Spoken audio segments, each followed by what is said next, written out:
So we are calling the November 30th Board of Education special meeting to order. We are first going to acknowledge AB 361. Matthew, do you want to explain this? Sure. AB 361 is what allows us to have our hybrid meetings so that we have some in person here and we have virtual component to this as well. And do you want me to, I can read if you want? Oh, no, it's okay. Okay. We'll just acknowledge. Thank you. And we're going to review this at least every 30 days. All right. Next item, comments from the public on closed session items. Do we have anyone that's present? Okay. So we are going to move on to closed session.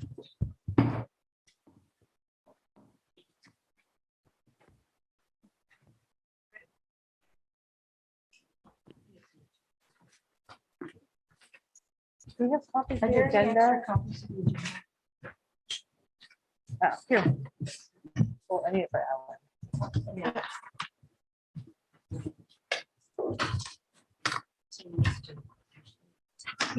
I think she's gonna go.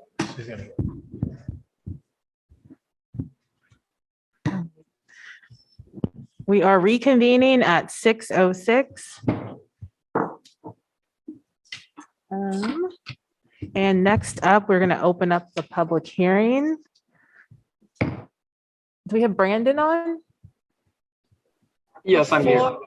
Before we take Brandon, can I make a motion to remove item 9 on the agenda? Yes. Do you want to do that when we get to number 7 or you want to do it now? I don't have. Okay. the agenda in front of me. All right. Okay. Yeah. Okay. So Do you I wanna make- move to remove item 9 on the agenda because we're not actually allowed to take public comment on non-agendized items. During Special meetings. Okay. All in favor? Aye. Aye. Opposed? Okay. Thank you, Caitlin. All right, so back to the public hearing. I'll see. Do we have Brandon here? Yes, I'm here. Oh, there he is. I kept waiting for you to sit in the chair. I'm like, Yeah. here. All right. All right, I'm going to take one moment to share my screen and then we'll get started. Okay. All right, can everybody see the screen? Yeah. Perfect. Hello, everyone, and welcome to tonight's public hearing. Today, we're going to be addressing potential trustee area map scenarios. And well, before I get started, my name is Brandon Lalonde, and I'm with Fagan, Friedman, and Fulfrost, the law firm that's assisting the district with its transition to a by-trustee area election system. And like I just said, we're going to be looking at draft trustee map scenarios today. But before we get to the actual scenarios, I think it's important to first give a general overview of the California Voting Rights Act, or the CVRA. This is a law that took effect in California in 2003, and it prohibits the use of an at-large election system, which is what the district currently has, when that election system either impairs the ability of a protected class to elect candidates of its choice or to influence the outcome of an election. And that's really, really vague language, which prospective plaintiffs have used to be successful in CVRA lawsuits against other public entities. This is a very low bar in the courts. It's far broader than the federal counterpart. It's much easier for a plaintiff to bring and succeed in a claim against a government entity. And that's in large part because proof of intent or discrimination against a protected class is not required. So there is no intent requirement like there is in the federal Voting Rights Act. Another reason that this is kind of difficult for public entities is that the law has a one-sided right to attorney's fees and expert witness fees. And as anyone who has ever been involved in a lawsuit knows, these fees can become exorbitant. And if the district wins, it's not guaranteed the same right. So this is why we typically advise districts, whether they receive a demand letter or not, to consider transitioning to a by-trustee area election system. Because this sort of system is the only safe harbor from a CVRA claim.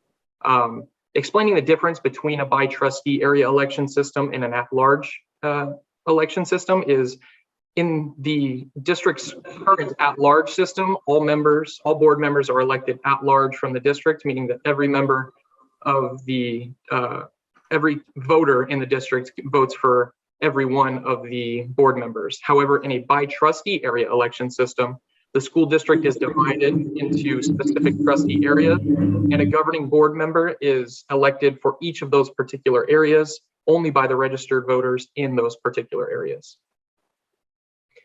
We've now had two public hearings that were pre-map public hearings, and those were a little bit more abstract because, again, I explained the law, but we didn't have anything tangible to look at. Today, it's going to be a little bit different because we have three draft scenarios. They're all a little bit different, but all comply with the California Voting Rights Act. Importantly, the population in each map must be, or in each trustee area must be as equal as practicable. And have near equal population. There is a 10% deviation that's permissible between the largest and smallest trustee areas. And again, once we look at the map, we can kind of wrap our minds around that a little bit more. So current stage, we're now drafting the maps, and other criteria for the demographer and the district to consider is that it must comply with the US Constitution, achieve population equality, comply with the Federal Voting Rights Act, that each district be geographically contiguous, protect communities of interest, be geographically compact, and cannot favor or discriminate against an incumbent political candidate or political party. Okay, so now we're going to turn a little bit more to maps and data. This slide is a breakdown of the 2020 census data, and on the left there is a map that shows the incorporated cities within the district and the census designated places which are that are being counted for the district population. If we take a look at the bottom highlighted in green on the chart, there is nearly 75,000 individuals that were counted for the census, meaning that each one of the 5 potential trustee areas must be about 15,000 people, again with the 10% variance permitted. This is not the census, but rather the citizen voting age population estimates, and it's referred to as CVAP. And this is an estimate of the eligible voters in the community. Brandon, Yes? I think Maddie has a question. I just had a quick question Yeah, sure thing. about the other map. Okay. When you said the green area, that's just the city of Petaluma, right? That's correct. Okay. The demographer prepared this map, and if we have any questions on this particular map, I can bring that back to the demographer. Well, I was just wondering about the 75,000 number that you gave. Was just for the green or for the whole district? It's for the whole district. For the whole district, okay. Good thing. Yeah, no, I just wanted to clarify. Nope, no worries. I'm happy to Thank answer you. any questions that you have.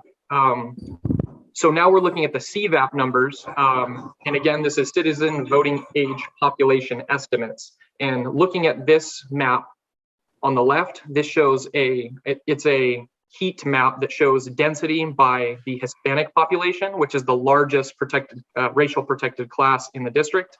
And the darker the color, the more dense the Hispanic population, and the lighter, the less dense the Hispanic population. Also of note, there is 3.5% for the Asian community, which is the second highest racial protected class in the district. And now we're going to be looking at specific map scenarios. This is scenario 1, and the trustee area 1, there's a legend in the bottom left that you can see. Trustee area 1 is in yellow, and that's at sort of the northeast side of the district. Trustee area 2 is at the southeast portion of the district, and it's highlighted in green. Trustee area 3 is the reddish pink that's at the bottom left of the district, or the southwest. Trustee area 4 is blue, which is kind of centrally located and goes up to Bodega Avenue, which I think turns into Tamales Avenue. And that brings us to trustee area 5, which is just north of trustee area 4. The interesting thing about the most interesting thing about this map is that 2 trustees would be located in the same trustee area, which is trustee area 3, the reddish pink. and both of those trustees' term would expire in 2022, and therefore only one would be able to represent the district in that trustee area, and there would be one vacant trustee area, which is trustee area 2. So that's something to consider moving forward with this map. Looking at the population variance, if you recall, I said that there is a permissible 10% between the largest and smallest. In this case, the largest is 2% and the smallest is negative 2.2% with a variance of 4.2%. And if we look at the racial demographic breakdown, the Hispanic Latino voting population has increased voting power in trustee area 2, 3, and 4. And the Asian demographic has increased voting power in trustee area 1 and 2. And those are all highlighted in green. Brandon, Yes? just for clarity, the 10% variance is for the entire population, not the protected class, right? That's correct. So it's based on that's based on the census data, which is the count of everyone in the district. And that brings us to trustee area 2. This differs a little bit from trustee area 1. Again, the of scenario 1. Trustee area 1 again is in the northeast in yellow. Trustee area 2 moved a little bit more central. So as it used to occupy the south east of the district, it's now a small green area in the central of the district that's highly populated. Trustee area 3 takes over what used to be trustee area 2 towards the south. It's pretty much the entire south of the district now. Trustee area 4 again has pretty much the same boundary of Bodega and Tamales, Bodega Ave and Tamales Road, and goes into eastern Washington. And then trustee area 5 remains the same as scenario 1 as well. And with this trustee area, it's a little bit hard to see, but each of the trustees are in a different trustee area. So that's another thing to consider moving forward. Looking first at the population variance, which would be the second row that's highlighted in yellow. The largest area is 2.1% over, and the smallest is 2.3 under. So that's still within our permissible range. And then the Hispanic Latino voting population has increased voting power in trustee area 2 and 4, and the Asian population has increased voting power in trustees areas 1 and 3. And that brings us to trustee area 3, which is pretty similar to, scenario 3, which is pretty similar to scenario 2 with a few key differences. Trustee area 1 has now moved over, and where it occupied that north part of the district covering Old Redwood Highway North, it now has moved over to Petaluma Hill Road. So that's the new boundary for trustee area 1. Looking at trustee area 2, it is pretty much the same as scenario 2. It's still that central green block. Trustee area 3 moved a little bit southeast, and then trustee area 4 is the same as that blue area in the central of the district that goes out to the west.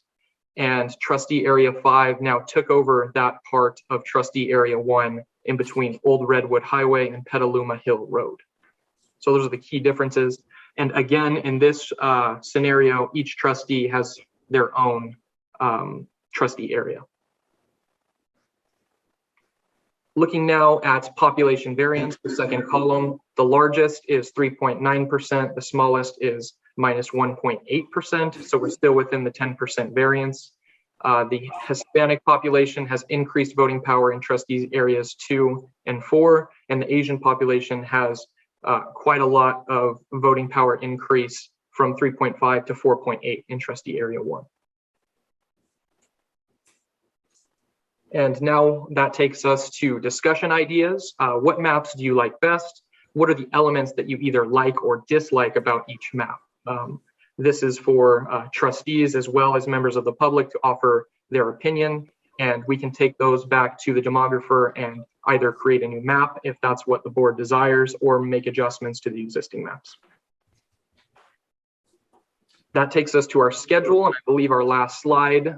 As I said, we did the 2 pre-map public hearings in gray. Tonight is the first post or map-related public hearing, and then we have 2 more, December 11th, which I believe is a Saturday at 2 p.m., and December 14th, which is a regular board meeting at 6 p.m.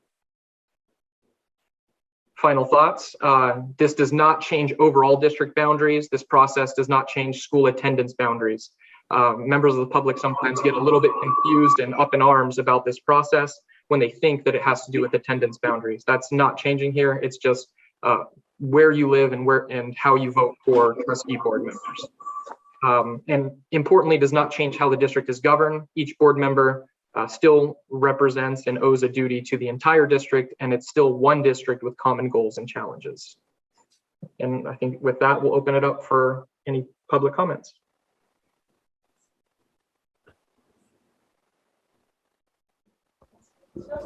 Yeah.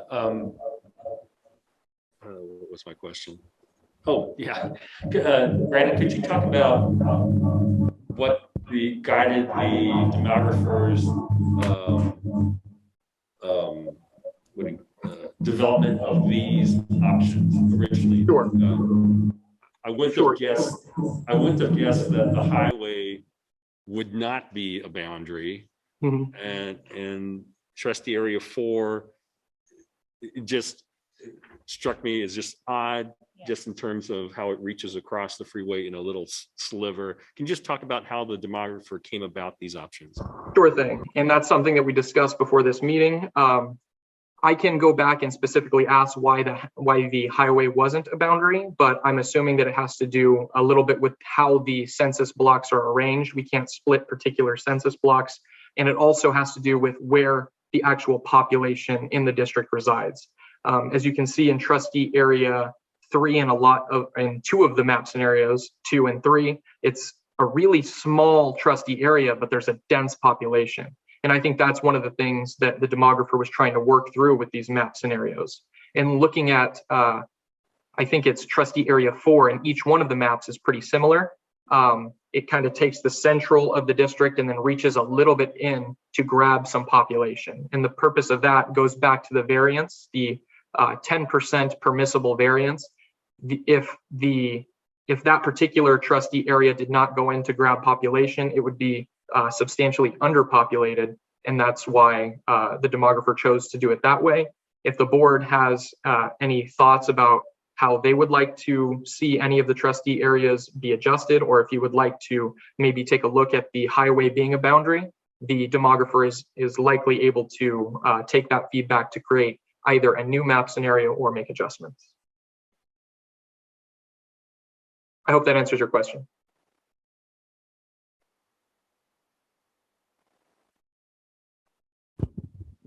Any other questions? I'll just give some feedback. One thing I like about scenario 1 compared to the others is that each of the trustee areas includes urban area and rural area. Whereas the other ones, trustee 2 is, clearly urban, and the rest are a mix. Thank you. Yeah, I have some comments if it's not time for public comment. I wasn't sure if it was Yeah. time for public I think comment. you can. Okay. Yeah, go Cool. ahead. I like 3 the best, but I also agree with trustee Jen's point about having all districts include both rural and urban areas. But I like 3 the best. And one thing that I really like about 3 is that it uses Maria Drive as a dividing line in that neighborhood. One thing that I don't really love is that it splits up Pengrove on Petaluma Hill Road. I feel like the Pengrove community doesn't feel divided by Petaluma Hill Road. And then one, not issue, but one thing I noticed on all the maps that I don't think is, I don't understand why D Street isn't being used more as a boundary. So I think if we needed to give more people to the blue district, that would be an an easy fix, because I agree that it seems a little funky that everyone gets to reach a certain farness into the east side and really cut up one swath of the east side that I live in and personally think identifies as a community. Thank you.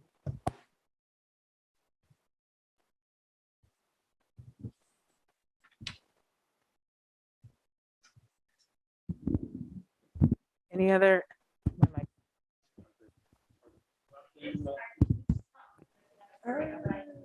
Okay, go ahead, Sheldon. I was just asking Ashley, are there people out there? They want to come. Oh, I don't know if we're there yet. If the board is done with the discussion, if you guys want to finish the discussion, and then we can open it up for public comment. Yeah, I just had one thing. In maps 1 and 2, the populations in the trustee areas 1 and 5 are quite a bit higher. And I don't know how you can, but that's just an observation. It was one of the things about 3 that I liked, although kind of a similar issue was with trustee area 5. It really skyrocketed in terms of the amount. So I'm wondering if you could move that Petaluma Hill Road back over and capture so that 1 and 5 are more balanced there. Does that make sense? Yes. Okay.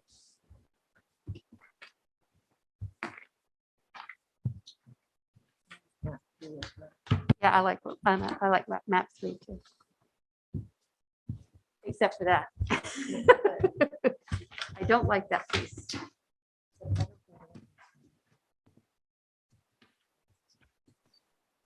if we don't have to cut off Petaluma Hill Road or use that as the dividing line and move it back over, then we don't, cut up Pengrove.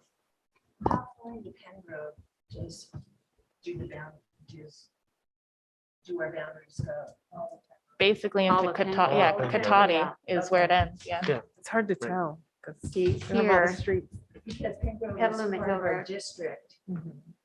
And so, oh, I got it. So here's Petaluma Hill Road. Right. So Pengrove's all in here.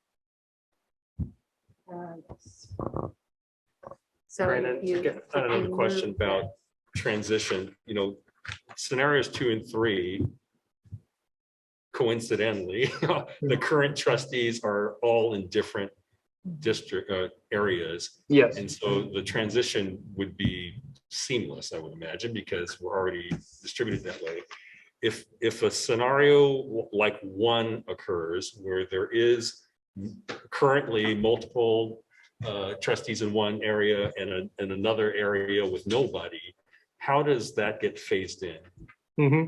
So that would be the next step. If we were looking at a scenario like scenario 1, then we would also at the next board meeting start talking about election sequencing.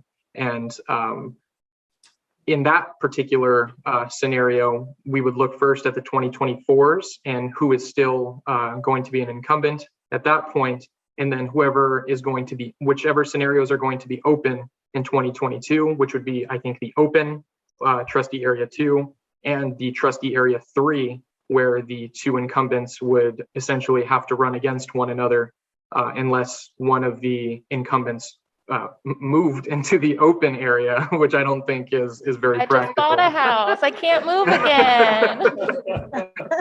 We've actually had a district where that happened, so it's interesting, but usually not practical.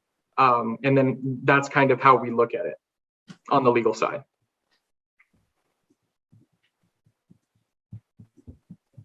But yes, the sequencing would be a little more difficult with scenario 1.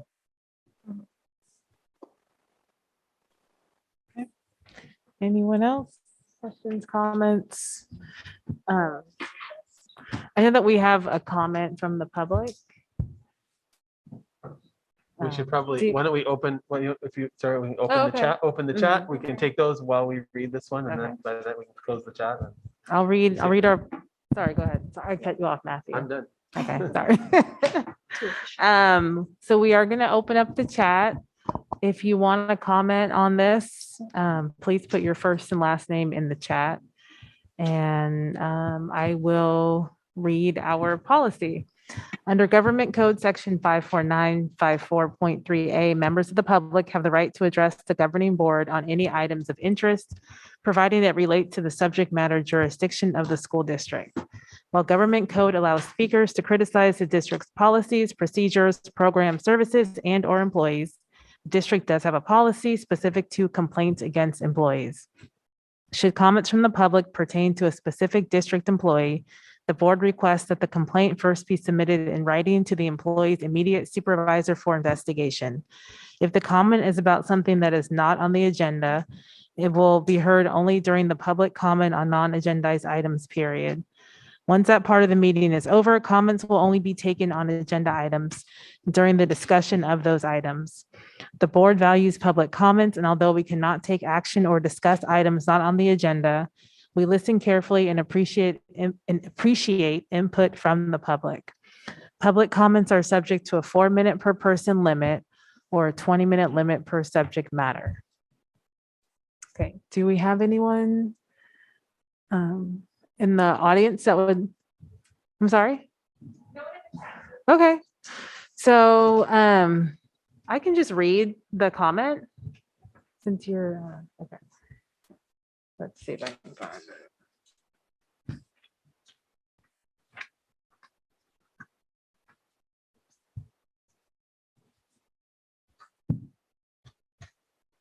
Okay, so earlier today, we received a public comment from Linda Judah, who is not able to attend, but she wanted to comment on this public hearing. Good morning. I will not be able to attend the meeting. However, I would like to record my view that scenario 1 should be avoided at all costs. It looks to me like it would favor affluent, quote, West Side candidates.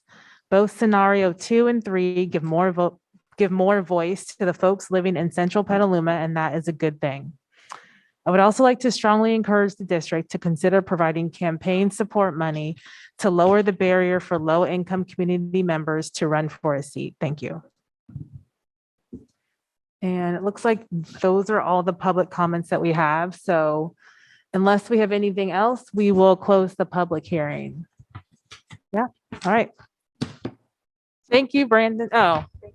I think yeah, sorry about that. I think I would just like to add from what I've heard today, it seems to me like we're kind of leaning towards maybe doing another draft map option with using the highway as a boundary, and also maybe looking at some of the concepts of trustee or of map scenario 3, except for changing that boundary between 1 and 5, because that seems to be a little problematic from what I've heard. I would not want to have Highway 101 as the dividing line. It's already a horrible dividing line in our town, and to make it also the dividing line in our districts would be really not helpful. That's my feeling about it. I don't know where the comment was that we should look at Highway 101. Unless you mean instead of Petaluma Hill Road, just up in the Petaluma north. Hill Road is not the freeway. Okay. Yeah. I The freeway agree. would be, I don't know. I agree with Maddie. I don't think that is necessarily a good divider, but I do agree that we need to look at Petaluma Hill Road Okay. in scenario 3, which is my favorite. Got it. Also on 101, if you do that, you would not be able to do your variant because the east side of town has a lot of the population. And so if you try to use 101 as a dividing line, you're going to lose a tremendous amount of population. I mean, I guess you could have like several other districts over there, but just. I think that's what the demographer had in mind as well, that may be a little bit too difficult, but I just wanted to make sure to convey the board's thoughts to the demographer.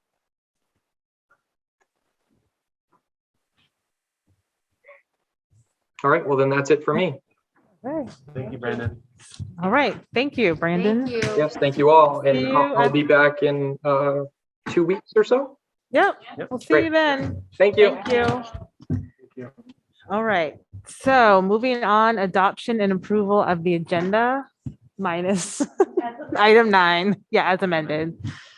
Make it, To approve the agenda, adopt and approve the agenda.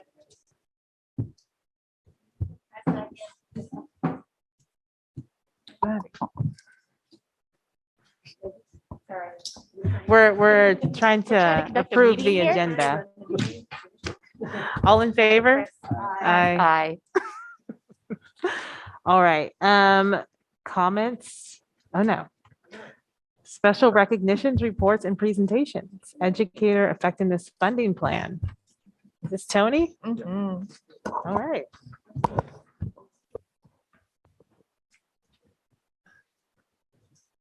Okay. Well, good evening, everyone, and thank you for allowing me to present on the Educator Effectiveness Block Grant. This is a one-time funding to provide professional learning for teachers, administrators, paraprofessionals, and classified staff in order to promote and support professional development and specified high needs topics, including accelerated learning, social emotional learning, re-engaging students, restorative practices, and implicit bias training. We have 5 years to expend this fund till 2025, 2026 year. The expected allocations are as follows. Petaluma Joint Union High School is expected to receive a little over $1 million for the fund. Petaluma Elementary, $549,546. Pengrove, $78,779. Mary Collins Cherry Valley, $69,261. Petaluma Accelerated Charter, $11,354, with a total allocation for Petaluma City Schools at $1,746,359. So with each school, you have to spend that. So for accounting purposes, we're because each school is receiving separate funds for accounting purposes, we're just dividing it up. However, the plan itself, they will all address those needs. Some of them will be allocated for what might be, so for example, I'll go through it and kind of explain how that funding works. But this is how the money is coming from the state. Okay. Yeah. To those organizations. So even though, so there are 10 areas that the funds are used for that are allowable for use. For example, coaching and mentoring of staff serving an instructional setting and begin teachers or administrator induction. So the action we would want to take is mentor support for both new teachers and administrators. We know we have a lot of new teachers and new staff, and for the next several years, we'll be expecting to have some new staff. So we want to make sure that they're just not thrown out there. We want to provide the adequate training to help them be prepared for the work that we're asking them to do.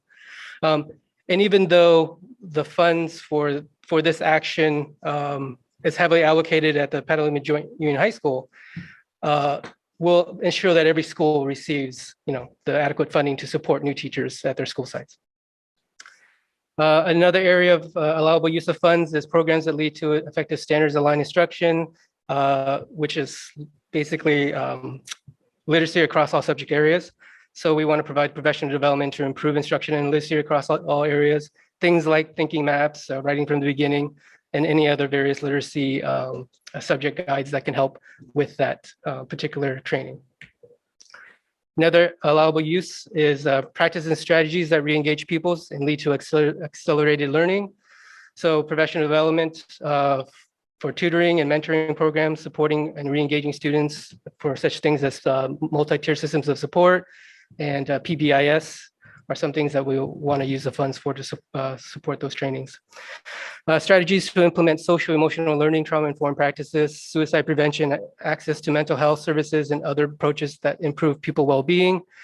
So training around, integrating the support to address those barriers, especially for like after-school programs, summer school. We want to make sure that people who work in the after-school or extended day programs also have that training to support in the social emotional learning of our students.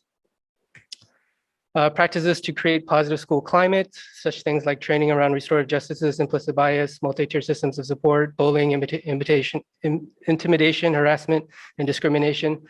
So we definitely want to ensure that the students are supported through MTSS process, behavioral, social, and emotional.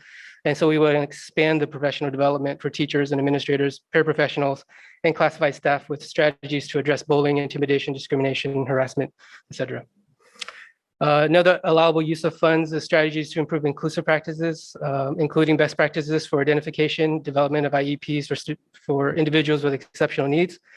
So we want to allocate a significant portion to address professional development that targets high quality first instruction and a universal design for learning for students, including English learners and students with exceptional needs.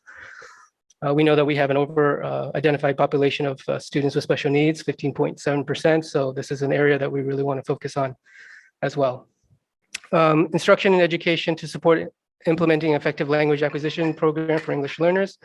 One thing that we also notice is making sure that our English learners are getting the support they need.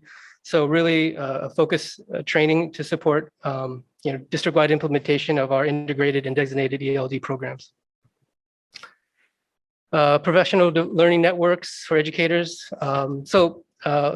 Essentially, the action we'll take on this is make sure that we have professional learning networks that our teachers and our staff and our administrators have access to those networks, from the ISTE professional learning networks to the curriculum lesson studies networks, and anything that can help support them building their capacity with and engagement with other fellow educators across the nation.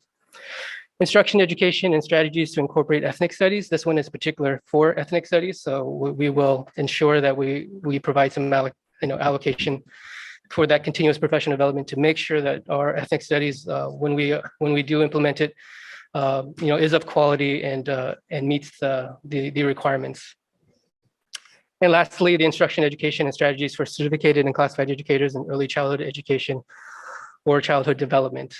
So continuous training on early childhood education for preschool, transitional kindergarten, and kindergarten teachers and staff. And essentially, the master plan will address all those actions I just mentioned and the allocations that will be there for each school site that will total allocations for that. However, for example, even though they're, in number 9, we're talking about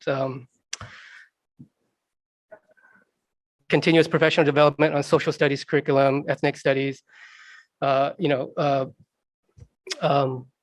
may not, we allocated 4,000 because PACS only has 11,000, but that doesn't mean that we won't ensure that they have sufficient funds to support any of those things. Yeah, of course. And yes, I'll send it to you, and it will also be on the next board agenda for approval as well. Yeah, yes, yeah, I can share that. Yes, I will share that with you.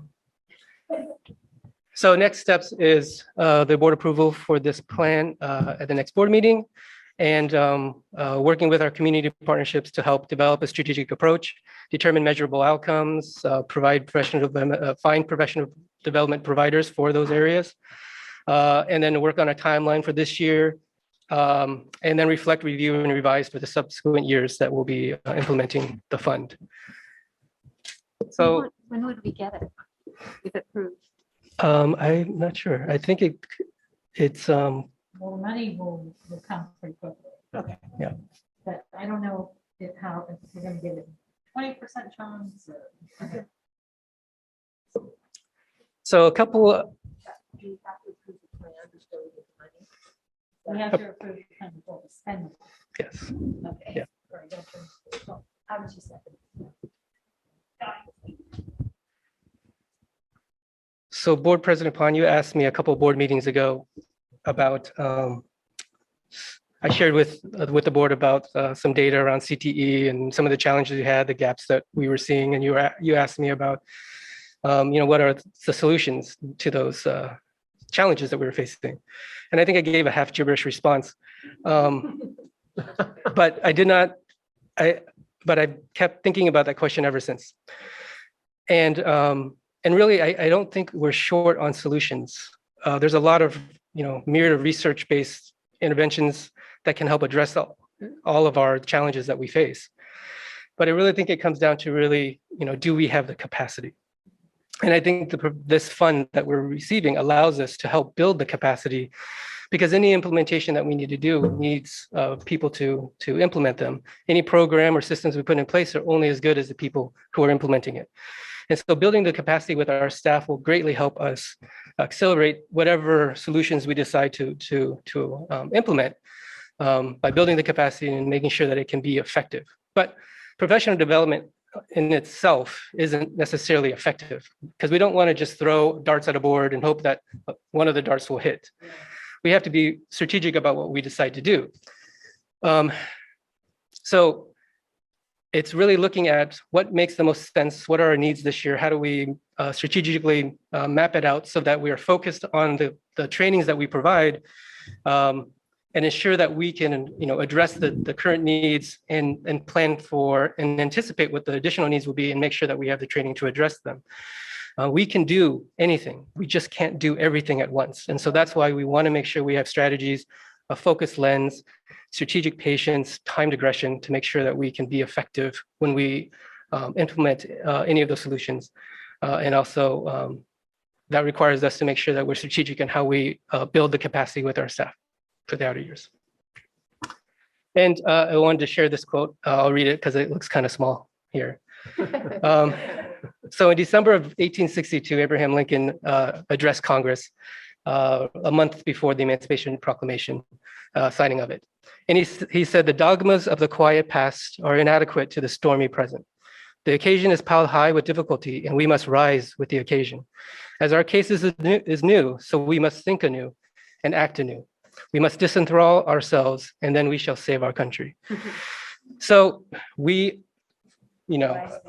yes, we want to make sure that we rise with the occasion, that the challenges that we are facing, that we aren't applying things that from 20 years ago, to solve these problems, that we're recognizing the current challenges and rising with it, with the most current solutions that are out there and the trainings that are out there that can help us address it. And making sure that we're constantly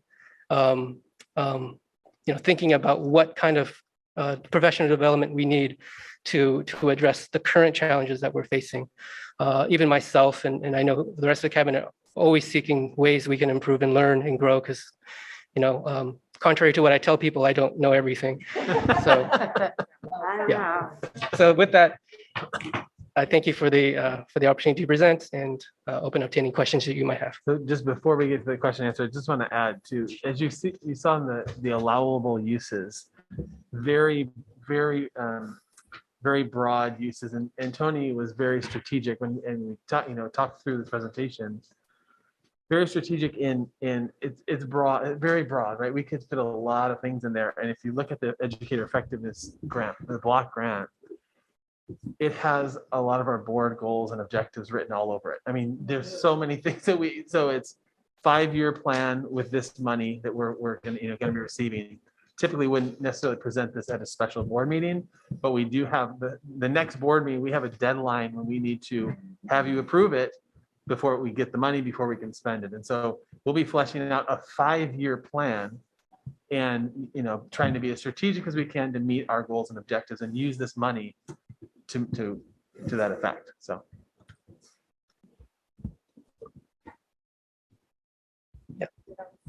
That was gonna be my only question. How long, do we have to spend it? 5 years? Yeah.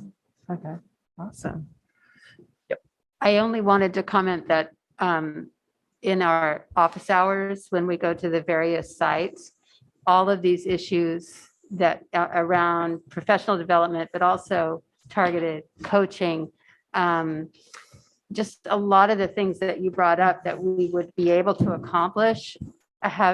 We've been hearing it, I think, at every site. So I think this is making Great. my heart sing. Yeah. So thank you. And you're looking at it the right way, because they want it targeted, Yeah. because it's been scattershot a lot. So they need help. Yeah. Yeah, no, I'm just gonna second what Maddie said. Like I had a parent call me today about school climate issues and just concerned mental health, those kind of things. So thank you for continuing to look for solutions. Yeah. Yeah, I think what's really important is that we recognize the data that we have, and I was talking about it in a meeting earlier today, but we noticed that there are huge gaps within the data that we see, especially for our most vulnerable students. And what we want to make sure we do is not normalize that data. We don't want to accept that that's just the way it is. Right. We want to build a sense of urgency to address those particular gaps, so that we can make sure that we do what's right by our community, what's right for our students, and for our district as a whole. So Is there any money in there for more counselors, more aides, more, I mean, is it mostly that's professional development It's strictly. not hiring or reducing class size or, Right. Yeah, we would look at other funds if that's just something we would want to do. okay, because those are the other things we've been hearing. Yeah. Is the lack of aides, and you have 32 kids in the class and half of them are having all kinds, it just becomes really challenging. Yeah. So we're hearing a lot of burnout stories. Yeah, and I think the challenge is just being able to hire. I mean, we have a lot of unfilled positions already that could help with some of those things, and I think that's just the other challenge as well. But this is a very targeted educator effectiveness block grant specifically for professional development and those allowable uses that Tony outlined. He'll share that. And it Those is, are great. yeah, it is one-time funding, so we don't want to hire people and then say, okay, but in 2026, you got to go bye-bye. Well, we've already done that. I would also just add that last time we got educator effectiveness was 16, 17. And we had 2 years to spend about $700,000, about half of this, just less than half. And it wasn't as well planned and well thought out because we got the money 4 months into the first of the 2 years. This having 5 years, 4.5 years to spend the money, I think really allows Tony and his team to do a good job of being very thoughtful about targeting these funds and the strategy. So kudos to the state for actually giving us adequate time to be able to spend the money. Yes, So- and kudos to Tony for coming up with a great plan. Thank you. Just a little in your spare time. It seems like it would be so wonderful if we pass this and you get it, that you and your team go to the different sites at their department or their staff meetings and explain what it is, just like you did there. I just think it would just give them such a sense that you're listening and that there's kind of help on the way, at least in this area. And we plan to present this to the professional growth and learning committee that we have that focuses on professional development too. So we'll. But also to get out. Yeah. Yeah, to the absolutely. sites, which is, I just think it was good.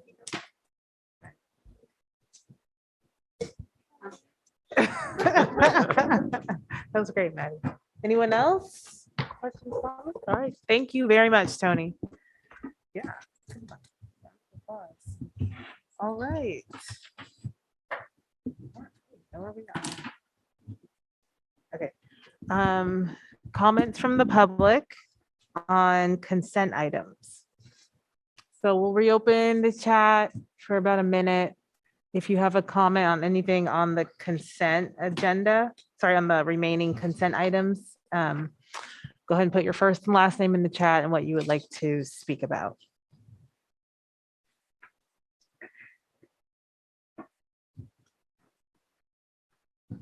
Matthew, I'll let you decide when to close it.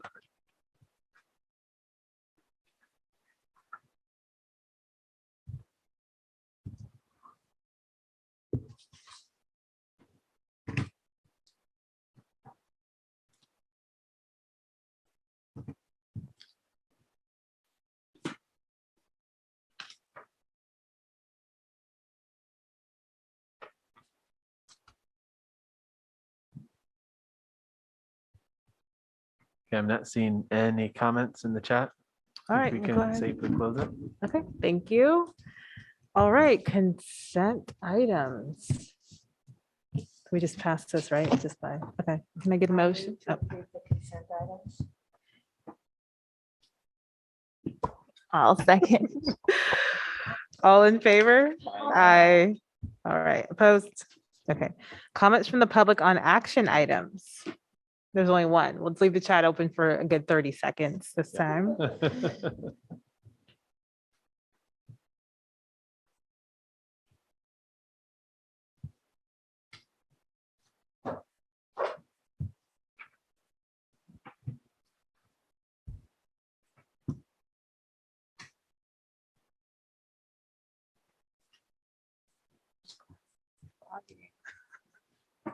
The fogging.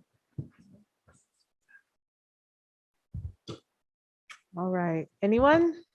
Yeah, I'm not seeing anybody in the chat. All right, thank you. All right, moving on to our action item. Again, every 30 days, we have to look at the conditions, and now with the new variant. Looks like we will continue in this hybrid model. Does anyone have any comments about this before we vote? Makes sense. All right, so can I get a motion? I move to approve this resolution.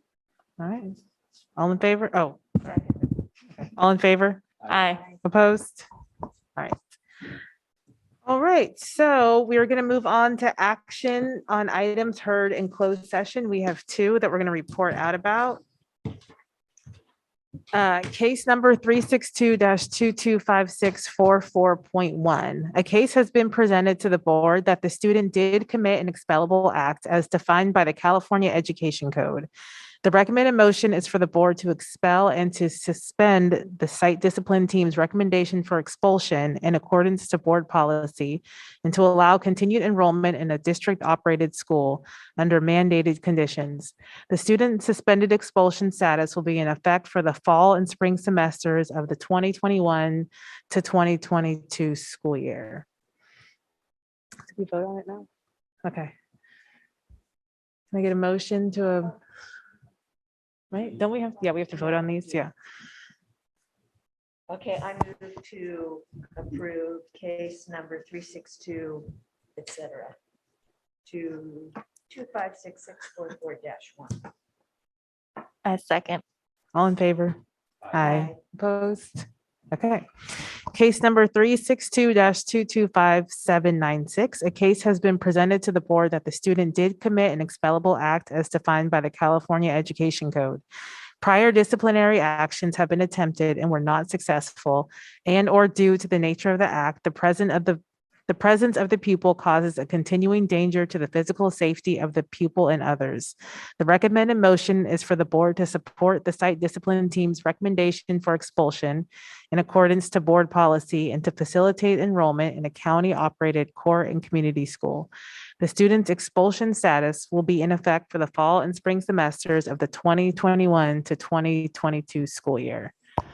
I move to accept staff's recommendation. A second. All in favor? Aye. Opposed? All right, and with that, we are adjourned.